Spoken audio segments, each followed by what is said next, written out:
Good morning, friends. We gather together this morning to celebrate the life and to honor the memory of Rita Mack. Rita's family so very much appreciates your presence here this morning with them, which offers them a great deal of comfort and support.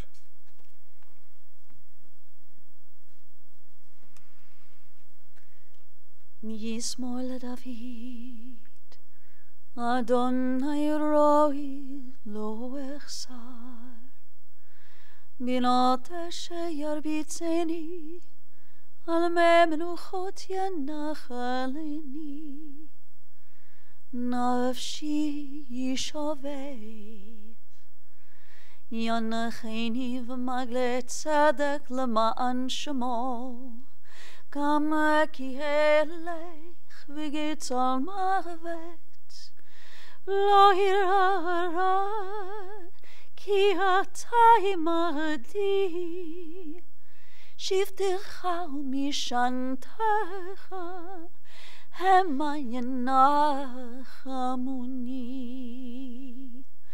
Taharoch lefanai shulchan, Neged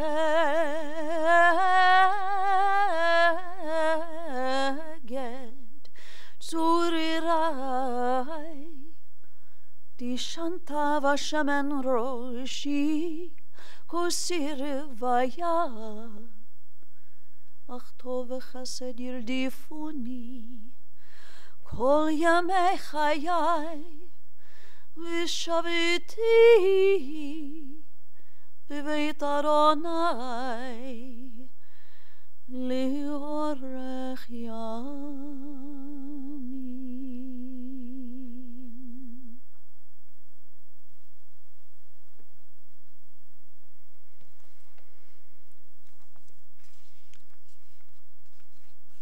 Adonai ma'adam v'teda ehu ben enosh v'chashvehu. O Lord, what are we that you have regard for us? What are we that you are mindful of us? We are like a breath, our days are as a passing shadow. We come and we go like grass, which in the morning shoots up renewed, in the evening it fades and it withers. You cause us to turn to dust, saying, Return, you mortal creatures. Would that we were wise, that we understood whither we are going. For when we die, we carry nothing away. Our glory does not accompany us. Mark the wholehearted and behold the upright. They shall have peace.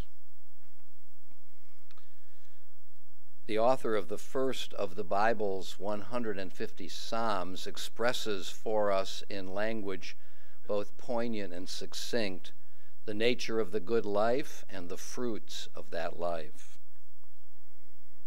Happy are those who have not followed the counsel of the wicked, nor taken the path of sinners, nor joined the company of the insolent. Rather, the teaching of God is their delight, and they study that teaching day and night. They are like a tree planted beside streams of water that yields its fruit in its season, whose foliage never fades, and whose fruit always flourishes. Let us take comfort now together in the 23rd Psalm.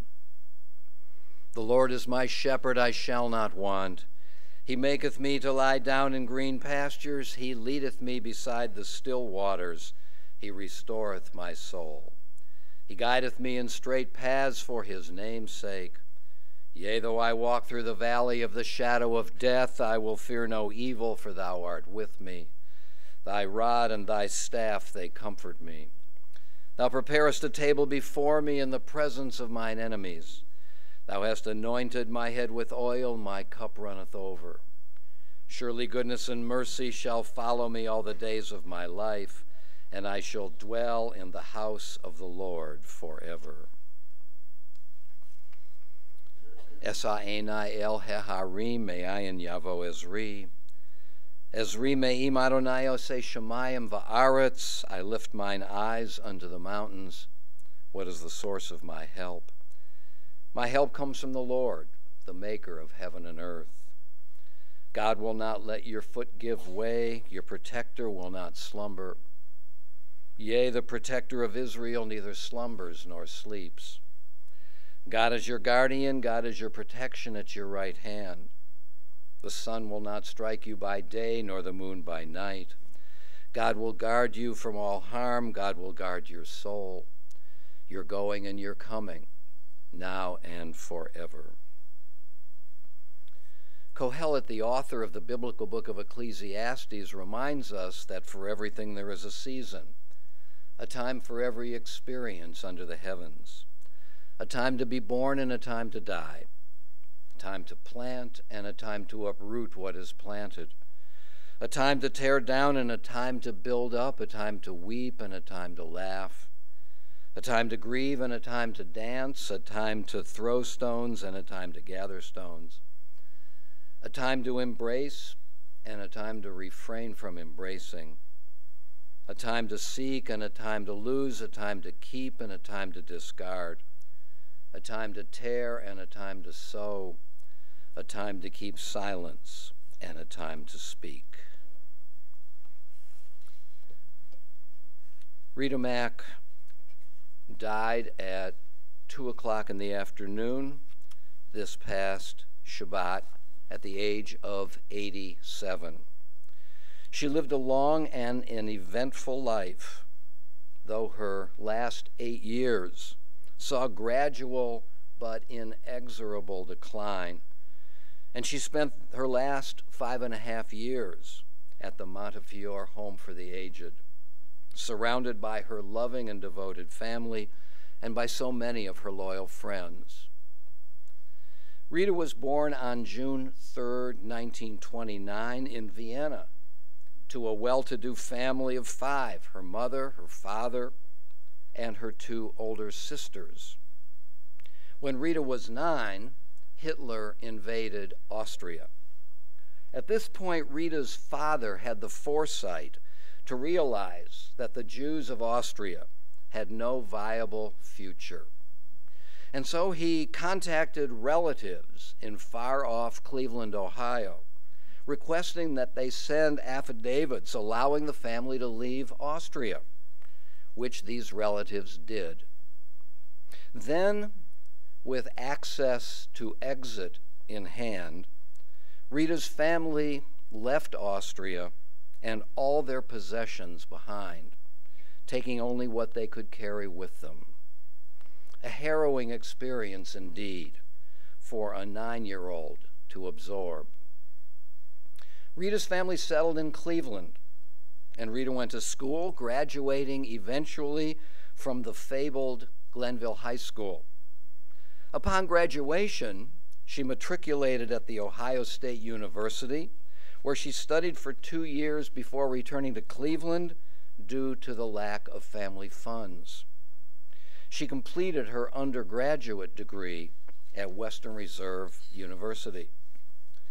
But while at Ohio State, Rita Mack met Bill Mack in a sociology class. Now, Bill had the class textbook, which Rita could not afford to buy. And so Bill lent the textbook to her.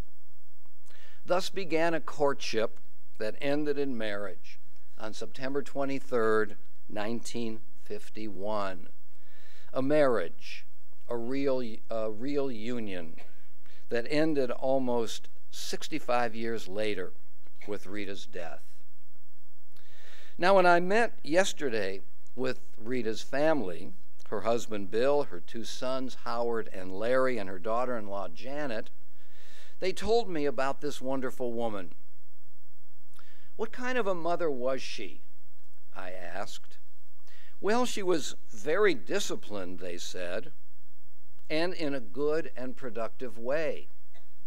For example, she always served dinner at 6 o'clock sharp, and she always prepared a delicious Shabbos meal for her family. Regular, predictable, and positive family times together. In addition, she always prepared a snack for Howard and Larry when they returned home from school. Cookies and milk, that kind of thing, I asked. Oh no, they replied.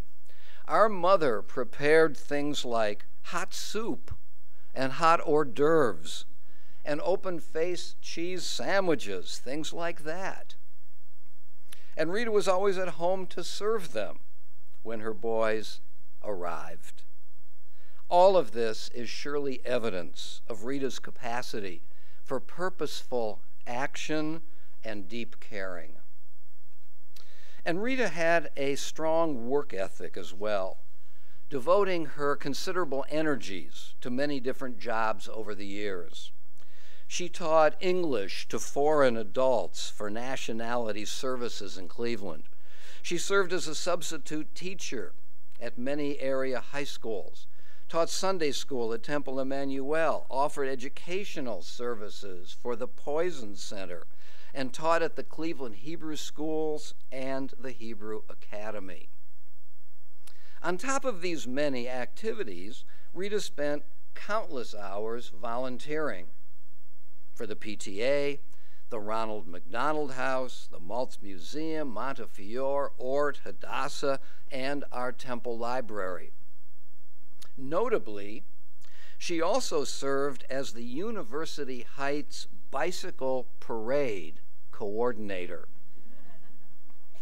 Now, at the first of these parades, Rita and the city officials expected something like 15 to 20 bicycles, a piece of cake to coordinate. Alas, more than 100 bicycles showed up. But Rita, being the resourceful and resolute and unflappable person that she was, easily handled this unexpected turn of events. In addition to all of this, Rita worked with Bill for some 20 years, running his office, and then another 10 years for her son, Howard. And in these capacities, as always, Rita displayed her talents for efficiency and for organization. Now, we've already seen how important family was to Rita. And when grandchildren came along, there were Rita and Bill to dote on them. They spent a great deal of time with their oldest grandson, Spencer. And when the twins, Lori and David, came along, Rita and Bill devoted every Tuesday afternoon to them, from their births to their enrollment in kindergarten. Coffee and a cookie was how her family described it. And their time together included playing on the floor with the kids and frequent walks to the playground at Mercer School. And when Howard and Larry left home to go to college, Rita and Bill began to travel. Among their most memorable adventures, this one with their son Larry, was a return trip after so many decades to Vienna, Rita's birthplace. Rita wanted to go to the cemetery where her grandmother was buried. And because Rita had remained fluent in German all those years, they were able easily to take the streetcar and to find their way to the cemetery and to the precise burial spot. There they saw the tombstone with the names of her grandparents, though her grandfather himself was not buried there, having perished in the Holocaust. And then they went to the address of her childhood home, though the home itself was no longer there, having been replaced by an IBM building. Alas, Rita's last years saw her steady decline and her many years at Montefiore. Now, families sometimes face the heartbreaking tragedy of a loved one's irreversible loss of mental capacity, a loss that requires a permanent, often years-long move to a home for the aged. And families respond, understandably, in many different ways. Rita's family responded in a way that can only be described as heroic. This is my word, not theirs. Day in and day out, for 5.5 years. That is, for more than 2,000 days. Either Bill or Larry or Howard or other members of the family, or several of them at once, spent every lunch and every dinner with Rita. Several hours every single day. Enjoy happiness with the woman you love, encourages the author of the book of Ecclesiastes. And though this may not have been the kind of happiness that Bill and Rita had imagined, nevertheless, during all those years, Bill's happiness and his contentment was to be by the side of his wife, talking with her, sitting quietly by her side, feeding her meals, loving her. And we know that the fifth of the 10 Commandments, and really the pivot of all the rest of them, is honor your father and mother. And I ask you, what more powerful way of enacting this commandment than for sons, Larry and Howard, to put aside some of the duties and the pleasures of busy lives in order to sit day in and day out, year in and year out, with their beloved parent, uncomplaining and undeterred. This is simply what we wanted to do, Howard told me yesterday. And I know that he was saying what his father and his brother and his wife and children would have said. This is simply what we wanted to do. And Rita surely knew, directly at first, instinctively later, that she was adored by a family that would not abandon her, even for 1 second. How loved and how protected she must have felt. And to me, her very last gesture tells it all. For this past Saturday, when Bill accompanied Rita back to her room after lunch and settled her in her chair, Rita, just seconds before she died, looked at Bill and smiled. And Rita's many friends remained committed to her as well. For several years, a group of friends, Rita Saslow, Rita Frankel, Charlotte Price, came to spend time with her each Shabbat after attending a Torah study session at the temple, to have coffee and to sit with her until one of Rita's family members came to take her to lunch. Loyalty to a friend of decades. And speaking of loyalty, Rita's family wants to thank all the nurses and nurses' assistants at Montefiore who cared for her so diligently over so many years. And the family asked me to mention by name 2 special people, Lisa Rowe and Valita Clark, whose consistent and loving care for Rita was, and this is the family's word, unbelievable. Aside from Bill and Howard and Janet and Larry, Rita's survived by her grandchildren Spencer, Lori, and David, by her brother-in-law Leonard and her sister-in-law Shirley, and by many loving nieces and nephews. She was predeceased by her parents Siegfried and Miriam, by her sisters Lily and Sidonia, and by her brothers-in-law Albert and Joseph. Rita Mack was a wonderful, devoted, loving wife and mother and sister and mother-in-law and grandmother.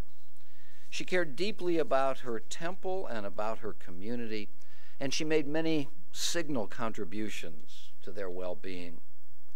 And that family and circle of friends that she loved, in turn, showed her, as her world gradually darkened, the same devotion and love that she had so richly showered upon them. Those who loved and admired Rita Mack will never forget her. Zichrona livracha. Her memory will always be our blessing. Amen.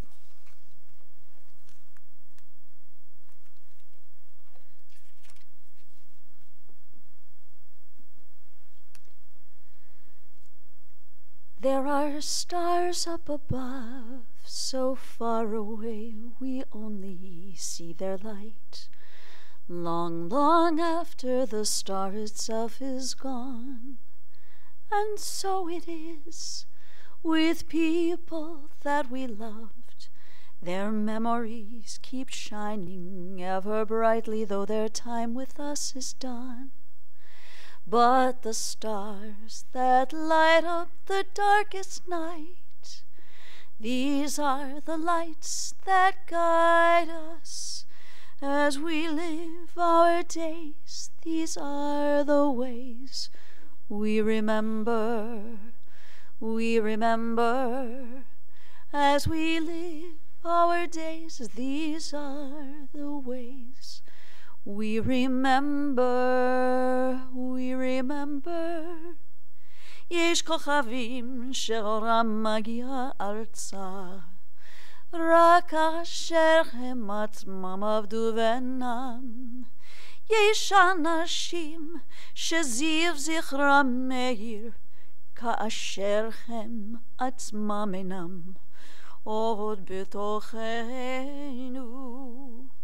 אורות אלה המאביקים בחשכת חליל. הם שמראים לאדם את הדרך, as we live our days. These are the ways we remember.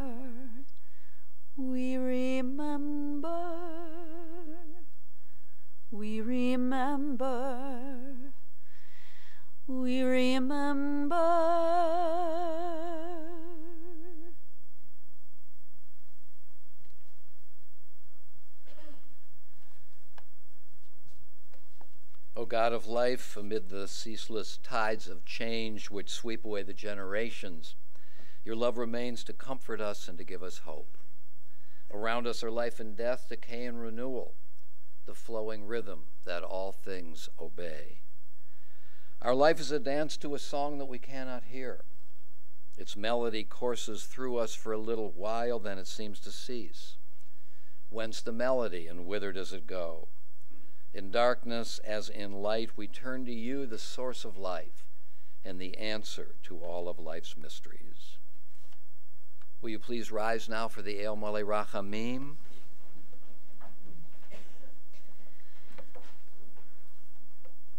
El Malei Rachamim, shochen במרומים, עמסי מנוחה נכונה תחת כנפי השכינה, במלאות קדושים וטהורים, כזוהר הרקיע מסעירים, את נשמת רבקה דינה, בת שמואל ומרים, שהלכה לעולמה בגן עדן, תחיה מנוחתה. אנא בהרחמים אסתירך, בסתר כנפיך לעולמים, בתתרור בתררך ימת נשמתה. אדוני הוא נחלתה, ותנוח בשלום, על משכבה ונאמר Amen. Compassionate God, eternal Spirit of the universe, grant perfect rest in your sheltering presence to Rita Mack, our loved one who has entered eternity. O God of mercy, let her find refuge in the shadow of your wings, and let her soul be bound up in the bond of everlasting life. God is her inheritance. May she rest in peace, and let us say together, Amen. Will you please be seated? I want to announce that the family of Rita Mack will receive friends at the residence of Howard and Janet Mack at 23670 Duffield Road in Shaker Heights. They will receive friends today after our interment service and until 4 o'clock, and then again tonight from 7 to 9, and as well on Tuesday and Wednesday from 2 to 4 in the afternoon and 7 to 9 in the evening.